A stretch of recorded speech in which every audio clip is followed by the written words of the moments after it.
During the planning stage, you'll want to determine the operational steps your team will take to improve the issues identified in your evaluation. Start with maintenance. Adjust your maintenance plans according to what your data is telling you.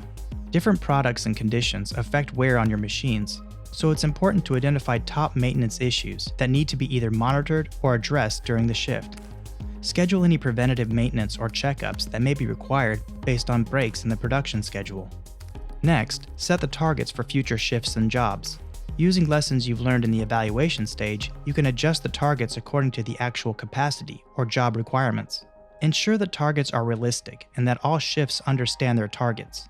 Lay out the tasks and targets for all stakeholders, and ensure each person in the meeting understands their responsibilities.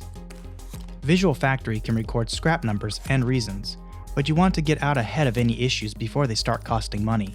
Review the statistical process control variables being tracked from your equipment, and make sure everyone knows what to do if they are trending out of control.